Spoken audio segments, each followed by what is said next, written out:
Mi trabajo, que está en el fundamento del canal Tinta y Caos, se sitúa en un territorio en el que la filosofía, la literatura y la vida se encuentran no para ser analizadas, sino para ser disfrutadas. Mi mirada parte de la idea profundamente platónica de que el pensamiento es un camino compartido por pensadores, escritores y lectores, por amigos de la verdad.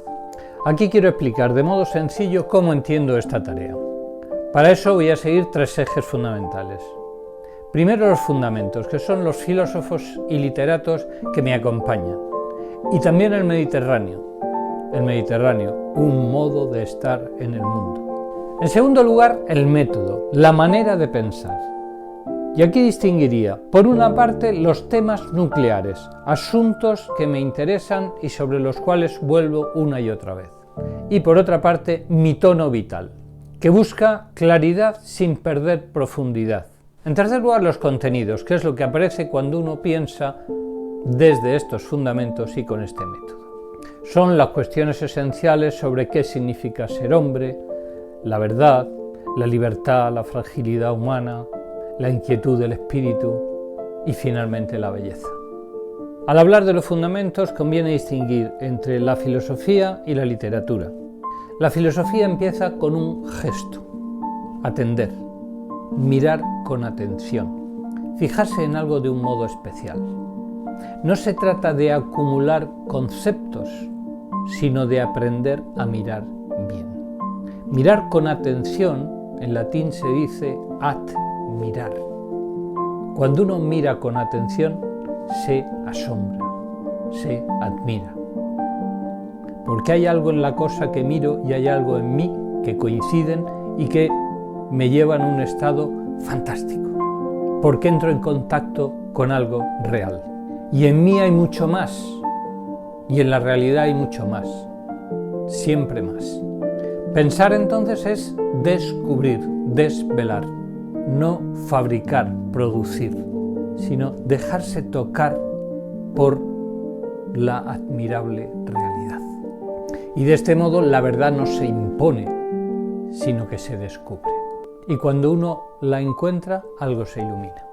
En ese camino hay algunos autores con los que finalmente me he quedado. Destaco solo algunos. De Kierkegaard he retenido la inquietud, no el temor y el temblor, sino la conciencia de que siempre podemos más, de que la eternidad está a nuestro alcance. Y por tanto no es humano instalarse, conformarse con lo que ya tenemos. En mi punto de vista de Kierkegaard encuentro una clave muy interesante. En Nietzsche encuentro un mirarse a sí mismo y descubrir la propia grandeza, una grandeza que es la propia del Übermensch, de lo sobrehumano, entendiendo que lo humano es lo culturalmente logrado y nosotros siempre podemos más. Por eso su noción de grandeza, de libertad. Por eso la idea de no conformarse ni siquiera delante del mismo Dios absoluto y eterno es algo con lo que yo me quedo de Nietzsche. Respecto a Aristóteles, yo destacaría su capacidad de síntesis, su capacidad de darse cuenta de que el inmovilismo de Parménides y el movilismo de Heráclito ambos contienen aspectos verdaderos y él es capaz de sintetizar, de organizar, de integrar la verdad parcial de ambos para dar con un nivel de verdad superior. Ese nivel de verdad es posible que yo no lo consiga porque yo no soy suficientemente inteligente, pero eso es posible. La inteligencia puede y por tanto no podemos quedarnos estancados en verdades parciales. Siempre podemos más porque la inteligencia, no la mía, la inteligencia puede más y la realidad da más. De Platón, finalmente, el respeto al logos. La razón es común, no es propiedad de algunos y por tanto lo que la inteligencia capta, lo que la inteligencia descubre es compartible con cualquiera que use también la razón. Buena parte de los diálogos platónicos no acaban con una solución que podamos decir, este es el pensamiento de Platón. Platón es una máquina de hacer pensar, de hacernos dudar, de hacernos mirar las cosas de distintas perspectivas para que aprendamos a usar la inteligencia rectamente, para que no nos quedemos parados en la solución que hemos hallado. Es posible encontrar más, es posible que alguien nos haga ver otras opciones y eso nos enriquezca. En cualquier caso, permanecer abierto a esa posibilidad de la inteligencia y a esa posibilidad de la realidad. Esto por lo que hace referencia a la filosofía. ¿Qué ocurre con la literatura? El literato no intenta comprender el mundo y expresarlo conceptualmente, como hace el filósofo, sino que de alguna manera lo pone en juego, nos lo coloca en una situación, nos lo muestra viviendo, actuando, y así también conecta con nuestra sensibilidad, porque nosotros también somos como esos personajes. En ese sentido, hay escritores que me han tocado más y que me parecen más relevantes en cuanto que me llevan a una vivencia y a una comprensión superior de los aspectos que me parecen más relevantes. Me centro en bastantes autores europeos que trabajan sobre el modo de vivir y sentir el mundo de nuestra época, y entre ellos destacaría Saint-Exupéry, no solo El Principito, sino también, por ejemplo, Ciudadela o Tierra de Hombres, porque partiendo de una situación desesperada, un desierto, una pérdida, entrelaza la ternura con la necesidad de encontrarle sentido a nuestra vida, la necesidad de encontrar el amor, la rosa, tomarse en serio la propia vida y la pertenencia a algo más grande que nosotros, lo que él dice el imperio. En Germán Hesse, especialmente en Siddhartha y el juego de los avalorios, se ve la necesidad de buscar seriamente la propia plenitud e integrar nuestra acción en el contexto de las instituciones, diseñadas idealmente para ayudarnos, pero que pueden bloquear nuestro desarrollo. Instituciones son la familia, es el Estado y todo tipo de relaciones entre los hombres. En Orwell y Houellebecq partimos de la situación de desarraigo del hombre actual, y ese desarraigo nos obliga a buscar orientación. Y ambos autores muestran cómo ese sujeto moderno desorientado encuentra orientación externa en sistemas totalitarios, como es el socialismo, con Orwell, o es el Islam, con Houellebecq. Para acabar, Tolkien, donde la belleza radical y la oscuridad radical conviven, donde cada individuo tiene una misión singular, pero nunca está solo.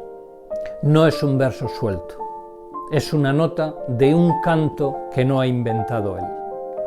De este modo, la literatura permite ver, nombrar lo que la filosofía comprende, y ambas formas de mirar son igualmente humanas.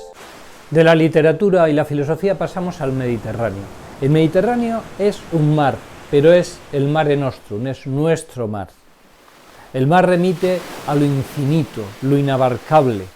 El Mare Nostrum es el mar concreto, el mar en el que ha nacido el diálogo platónico, el asombro aristotélico, el mar por el que han navegado Odiseo y Eneas, en búsqueda del hogar al que volver, en el caso de Odiseo, o el hogar que tiene que ser fundado porque el hogar de origen fue destruido. El hogar, el lugar en el que somos reconocidos por ser lo que somos, en el que somos abrazados o traicionados, como le ocurre a Agamenón. Es decir, el lugar donde nuestro destino se forja radicalmente, porque corresponde al hogar querernos incondicionalmente. Si eso se trunca, nuestra vida se trunca radicalmente. Y eso nos hace concebirnos no como individuos, sino como miembros de una familia, participantes de una genealogía, de una tradición. Lo cual me lleva a una idea a la que he ido llegando con el tiempo. Es una imagen originaria.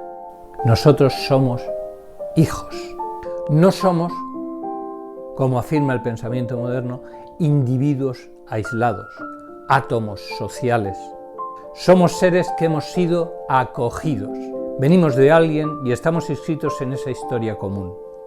Igual que el código genético nos transmite cualidades que serán condicionantes importantes de nuestra vida, el ser hijos nos transmite también un carácter que será condicionante del resto de nuestra existencia, para bien o para mal, como en el código genético, para bien o para mal, pero condicionante. Intentar negar eso, intentar decir que no tengo código genético, que yo soy un individuo que empiezo desde cero, es falsear nuestra propia existencia y por tanto bloquear la posibilidad de nuestro propio desarrollo. Aunque eso se llame libertad, la condición filial es clave de nuestra identidad, de lo que somos de verdad. Nos sitúa en una red de vínculos que no elegimos, pero que nos configuran. Ignorar eso, negar eso, significa quedarse sin raíces.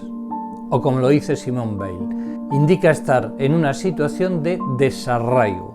Y en esa situación emerge una característica esencial de la modernidad, el hombre masa.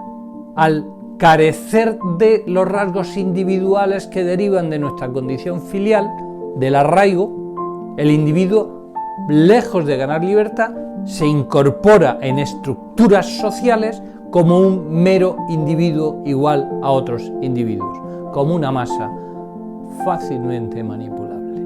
Y este error a la hora de concebirnos, esa herida, es el caldo de cultivo de lo que llamamos totalitarismo. Desde este planteamiento surgen lo que son mis temas constantes.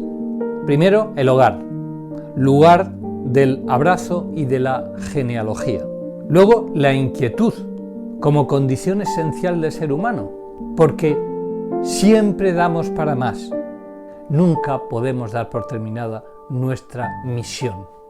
Y en ese contexto, la libertad, no como emancipación, no como una tarea negativa de sacudirse de encima estructuras que nos oprimen. Nietzsche dice, libre te llamas a ti mismo, no me digas que has escapado de un yugo. No concibas la libertad negativamente. Háblame de tu pensamiento dominante, es decir, ¿qué has elegido positivamente? ¿Qué es lo que quieres hacer con tu vida? Y eso es, otro gran tema mío, la grandeza. Es decir, ¿a qué plenitud puedo llegar yo si soy fiel a mis mejores posibilidades? Y por último, la belleza, que revela, sin adornar, la realidad y la vida. Mi tono vital procura ser sereno pero no frío, profundo pero accesible, poético pero sin afectación, fiel a la tradición viva y por tanto sin nostalgia. Y este es el espíritu de Tinta y Caos, un lugar donde pensar no es imponer una idea del mundo, sino mirar con atención, admirar sin prisa o simplemente abrirse a la realidad y dejarse tocar por ella. Gracias por pasar por aquí. Nos vemos en estas ideas y en estos libros. Si te gusta este enfoque, acuérdate de darle me gusta, recomiéndanos a tus amigos y suscríbete al canal.